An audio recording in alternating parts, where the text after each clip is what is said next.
malgré le fait qu'ils n'aiment pas ces gens-là, les gens qui me ressemblent, du coup, qui sont comme moi et tout, ils voient le bif qu'il y a à se faire derrière, ils sont prêts à mettre ça de côté et juste le temps de faire de l'argent. Sinon, ils sont fondamentalement racistes. Genre, ça ne change absolument rien à leur manière de penser.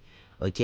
On est bien pour eux à partir du moment où on leur rapporte des tales. Le jour où on leur rapporte plus de tales, crois-moi qu'ils vont changer de visage. Et ils vont changer de visage, ils vont même pas chercher des excuses.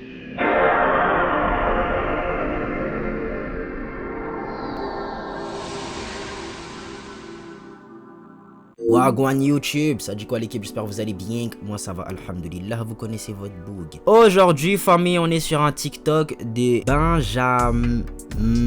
Benjamin, ouais, je sais pas comment ça se prononce. Excuse-moi, famille. Je crois qu'elle parle d'une polémique sur le DVM Show. Je sais pas de quoi il s'agit, en plus je crois que ça date. Donc on va voir ce qu'il en est. Installez-vous confortablement, petite boisson, petite collation, vous connaissez la chanson. C'est parti, let's go. Est-ce que vous avez vu ce qui s'est passé avec le DVM Show?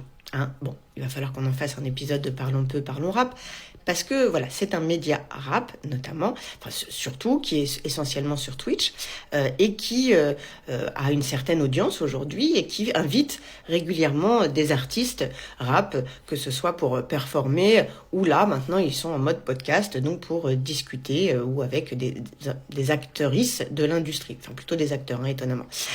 Et il se trouve qu'ils ont invité hier soir dans leur live des milliardaires qui sont en réalité des milliardaires qui se prétendent faire du rap sur un label qui s'appelle Tractopelle Music, qu'ils gèrent d'ailleurs, hein, donc ils ont plusieurs artistes, ils se présentent comme des artistes et en fait ils font plutôt ce qu'on appellerait un rap un peu satirique, comique, proche de celui que j'ai envie de dire des personnes d'extrême droite que je ne vais pas nommer parce que c'était pas la peine de leur donner du gaz.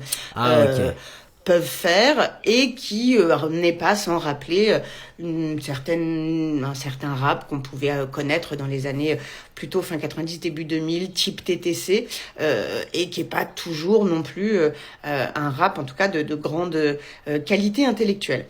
Et il se trouve que beaucoup de gens ont sollicité, et ont en tout cas questionné quand même DVM, parce que c'est déjà pas la première polémique, étant donné qu'ils avaient déjà, il y a à peu près 2 ans, je crois, de tête, invité Rachida Dati dans leur DVM show, enfin qui s'étaient apparemment pointés d'après ce qu'ils l'avaient dit et qu'ils avaient accepté parce qu'ils avaient vu ministre de la Culture, ils s'étaient pas posé de questions. Alors ça révèle déjà, l'affaire Dati, ça révélait déjà plusieurs choses.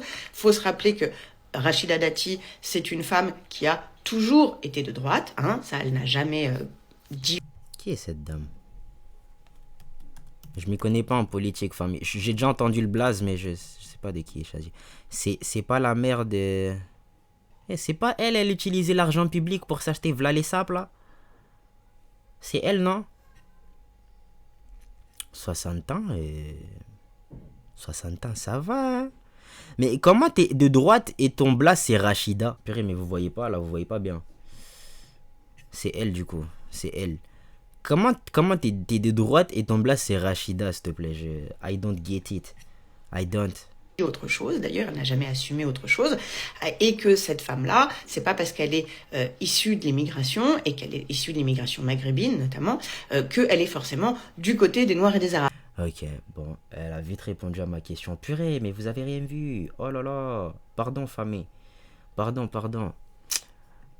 C'est important de rappeler que cette femme a clairement œuvré pour le racisme structurel et institutionnel. Elle a participé, parce qu'elle était ministre de la Justice, à renforcer notamment les violences policières et à exonérer un certain nombre de policiers. Quand elle était ministre de la Culture, elle a aussi, d'ailleurs là récemment, fait un communiqué sur la mort de Calbo qui est vraiment à vomir, étant donné qu'il y a énormément d'erreurs et qu'on voit que ça a été fait par ChatGPT. Donc pour une ministre de la Culture, c'était moyen. Elle s'est présentée là à la mairie de Paris. Bon, voilà, c'est une politique qui voulait nettoyer, qui en tout cas soutenait Sarkozy, qui voulait nettoyer les cités au Karcher. Enfin bon, elle n'est pas vraiment, j'ai envie de dire, du côté de la street, hein. Donc loin de là. Je vous rappelle qu'elle est maire du 7e arrondissement, ce qui déjà donne le ton. Mais bon, voilà, encore faut-il que les gens aient une conscience politique. Et le problème, c'est que justement que le DVM Show n'a pas de conscience politique. Alors, c'est pas de leur faute à proprement parler. Il faut aussi avoir conscience qu'il y a toute une génération qui n'a pas été élevée à la conscience politique. Et c'est dommage, les gars. Vous voyez, hein, ma méconnaissance du sujet, les gars. Vous voyez ma méconnaissance du sujet. Je pense que c'est grave parce que, en gros, vous voyez, les plus grands nombres, le plus grand nombre d'électeurs, c'est notre génération, je crois. Ça veut dire, si on était vraiment au courant de toutes ces situations et qu'on se mobilisait comme il fallait, on aurait vraiment pu faire changer les choses. Et comme on a la flemme, tu vois. Et ça fait, j'ai envie de dire, une vingtaine d'années. Donc, il y a une dépolitisation globale, pas seulement de la jeunesse, de la société française. C'est important de le savoir. C'est pour ça, d'ailleurs, que la droite en profite systématiquement.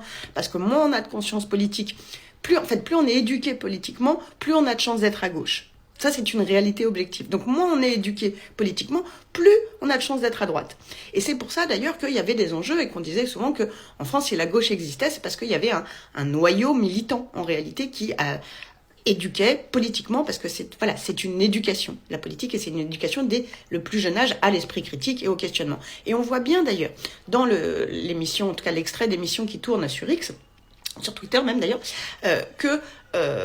en fait, c'est des gens qui n'ont absolument aucune conscience politique. Ils ne savent pas ce que c'est que les enjeux politiques actuels. Et quelque part, on leur tombe tous dessus, mais ils n'incarnent que une conséquence de 25 ans de dépolitisation de l'éducation nationale, de l'éducation en général, d'une surresponsabilisation des parents, d'une non prise en compte des facteurs sociologiques, enfin bon, plein d'éléments qui font qu'aujourd'hui, on est de moins en moins politisé.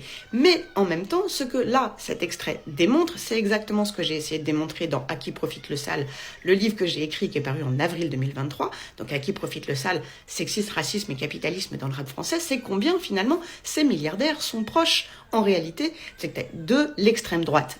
Parce qu'il a été démontré que ces personnes-là sont des followers de Philippe de Villiers, de Marine Le Pen, en tout cas des comptes, en tout cas leur suivi a été mis en avant. Et ils mettent en avant justement la fameuse théorie du fer à cheval, un peu centriste, il faut se méfier des extrêmes, et voilà. Mais en attendant, et ils ont en plus comme argument contre leur racisme, magnifique argument bien sûr, qu'ils ne sont bien sûr pas racistes puisqu'ils produisent des personnes qui sont elles-mêmes non blanches. Non, je sais plus c'est dans quelle vidéo que j'avais découvert ça, mais... En gros, le délire, c'est quoi? Malgré, de mon point de vue, hein, comment je vois la chose, c'est malgré le fait qu'ils n'aiment pas ces gens-là, les gens qui me ressemblent, du coup, qui sont comme moi et tout, ils voient le bif qu'il y a à se faire derrière, ils sont prêts à mettre ça de côté, juste le temps de faire de l'argent. Sinon, ils sont fondamentalement racistes. Genre, ça ne change absolument rien à leur manière de penser. Ok? On est bien pour eux à partir du moment où on leur rapporte des tales. Le jour où on leur rapporte plus de tales, crois-moi qu'ils vont changer de visage. Et ils vont changer de visage, ils vont même pas chercher des excuses. Tu vois? Donc, non, je ne pourrai jamais excuser je sais pas, leurs actions sous prétexte que ils arrivent à se faire du bif sur nous. Pour moi, c'est pire. Tu vois, pour moi c'est pire. Parce que c'est dire quoi? C'est dire t'es un hypocrite dans ta manière de penser. Tu vois? T'es un hypocrite. Moi, le demain, je déteste. Je sais pas, moi. Et dis moi, je suis pas un fan. Je suis pas un fan du business du S, tu vois. Je vais pas commencer à me faire des tales dans l'OFM parce que je vois que c'est rentable. Ben non. Tu vois? Après, l'OFM et le rap, enfin OnlyFans et le rap plutôt, c'est pas pareil, tu vois. Donc, bref, des giga hypocrites ces gens. Non, mais donc des Noirs et des Arabes, quoi, en gros. Hein, parce que pour eux, les Asiatiques, les Roms, tout ça, ça rentre pas là-dedans. Mais donc, ça te dit bien comment finalement cet argument de regarder, je produis, je fais de l'argent, en fait, sur des personnes qui ne sont pas de ma couleur, donc qui ne sont pas blanches, pour le coup. D'ailleurs, ils disent black à un moment aussi, ce qui est quand même un bon signe de propos problématiques. Black. Ce mot, il me fume de rire. Noir, c'est pas une insulte. Mais bon, à la limite, on peut dire que c'est une question de génération. Allez, on va leur laisser ça. Mais en attendant, ça n'empêche que on voit bien que dans leurs propos même, dans leur discours, il y a du racisme. Et en face, il n'y a personne pour déconnecter ça, pour décrypter ça, pour leur renvoyer, j'ai envie de dire, la balle au bon endroit. Et c'est là que ça vient raconter comment finalement le manque de conscience politique empêche de voir les vrais enjeux politiques. Et c'est pour ça que dans le rap, aujourd'hui, vous avez plein de gens, de milliardaires comme ça, qui viennent jouer sur une carte un peu de tout le monde veut de l'argent. Et étant donné qu'en effet, ça c'est, j'ai envie de dire, la réussite du néolibéralisme, c'est de vous faire croire que l'argent suffit en soi.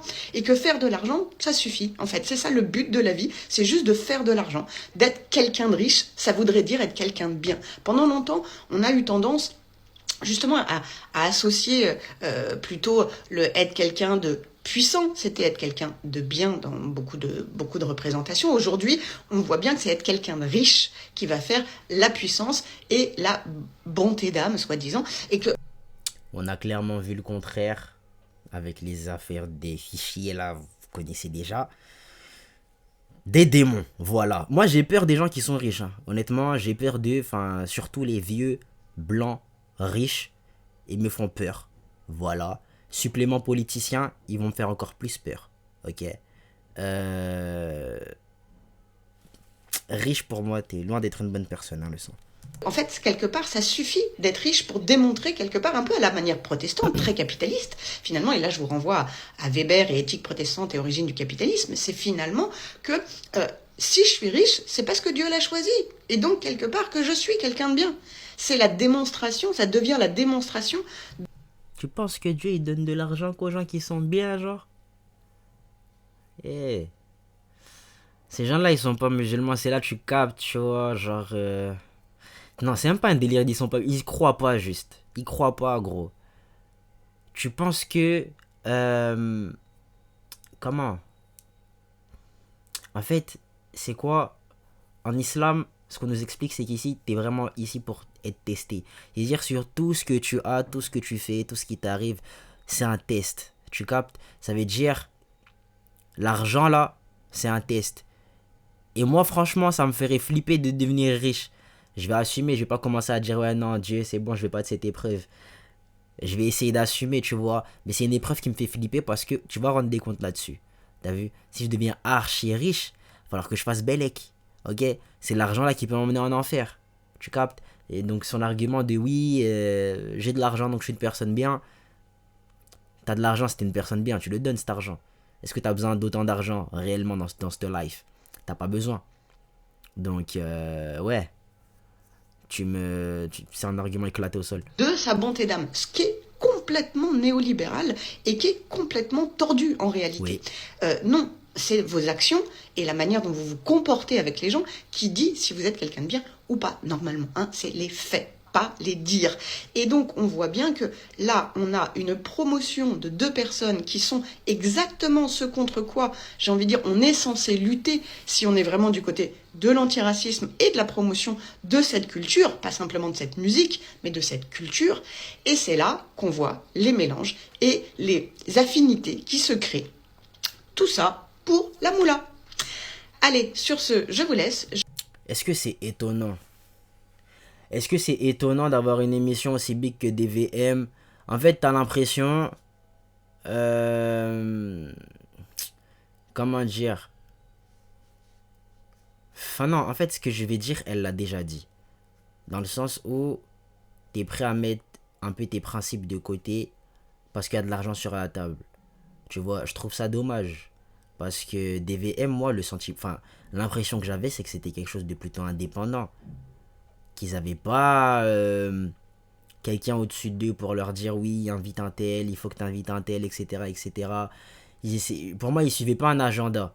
Tu captes? Là, maintenant, j'ai plus trop cette image de ça, tu vois. Les médias, en fait, je peux plus trop faire confiance, t'as vu? Et à qui on peut faire confiance là-dedans?